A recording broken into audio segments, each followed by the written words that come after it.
Hello everyone, আজকে আবার তোমাদের সামনে একটা ছোট্ট ভিডিও নিয়ে চলে এসেছি, যেটা প্রেগনেন্সি রিলেটেড। খুব তাড়াতাড়ি এই এপিসোডগুলো শেষ হয়ে যাবে, আর হয়তো এটা কিংবা আর এক থেকে দুটো এপিসোড আসবে। তোমাদের এই সিরিয়াল ওয়াইজ এপিসোডগুলো কেমন লাগলো অবশ্যই জানিও। যাই হোক, আজকের আমার ভিডিওর টপিক হচ্ছে পেন হচ্ছে। পেন হচ্ছে, পেলভিক্সে প্রচণ্ড চাপ পড়ছে, তলপেটটা এত শক্ত হয়ে যাচ্ছে, মাঝে মাঝে গোটা পেটটার একদিকে হঠাৎ করে উঁচু হয়ে যাচ্ছে।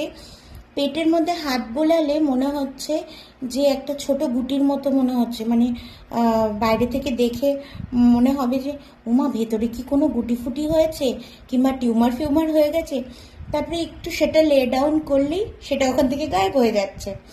তারপরে হঠাৎ করে ইউরিনের প্রেশার অত্যাধিক বেড়ে গেছে, মানে রাতে মিনিমাম 7বার করে উঠতে হচ্ছে, 7 টাইমস। ইয়েস, 7 টাইমস আমি উঠছি। গত রাতেও ঠিক এই কারণে আমার ঘুম হয়নি, তার জন্য গোটা দিন আমি মুরগির মতো ঝিমোচ্ছি। তলপেটে প্রচণ্ড ব্যথা হচ্ছে, মাঝে মাঝে দাঁড়িয়ে থাকতে পারছি না, মনে হচ্ছে এমনভাবে খিচে ধরছে যে এই মুহূর্তে আমি যদি না বসি তাহলে হয়তো আমি পড়ে যাব। আর আমি এমনি বাড়িতে সব কাজ করছি। অনেকে বলেছিল হামু দেবে না, এই করবে না, ওই করবে না।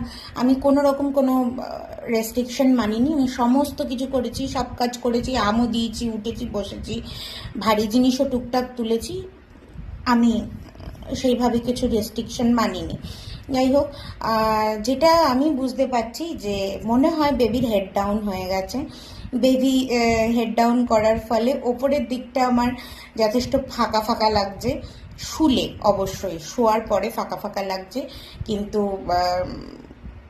এমনি নর্মাল থাকলে, হাঁটাচলা করলে মনে হচ্ছে মিডিল পোর্শনেই আছে। আর যেটা ওই গুটির মতো কিংবা টিউমারের মতো মনে হচ্ছে হঠাৎ হঠাৎ করে, সেটা বেবিরই কোনো পার্টস হবে, হয়তো পায়ের আঙুল কিংবা হাতের আঙুল, এগুলো হতে পারে। আর ইউরিনের ফ্রিকোয়েন্সি তো প্রচুর বেড়ে গেছে বললাম।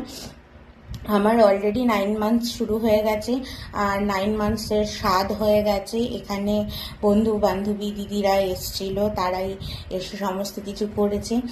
খুব ভালো একটা জার্নি কাটিয়েছি আমি এখানে।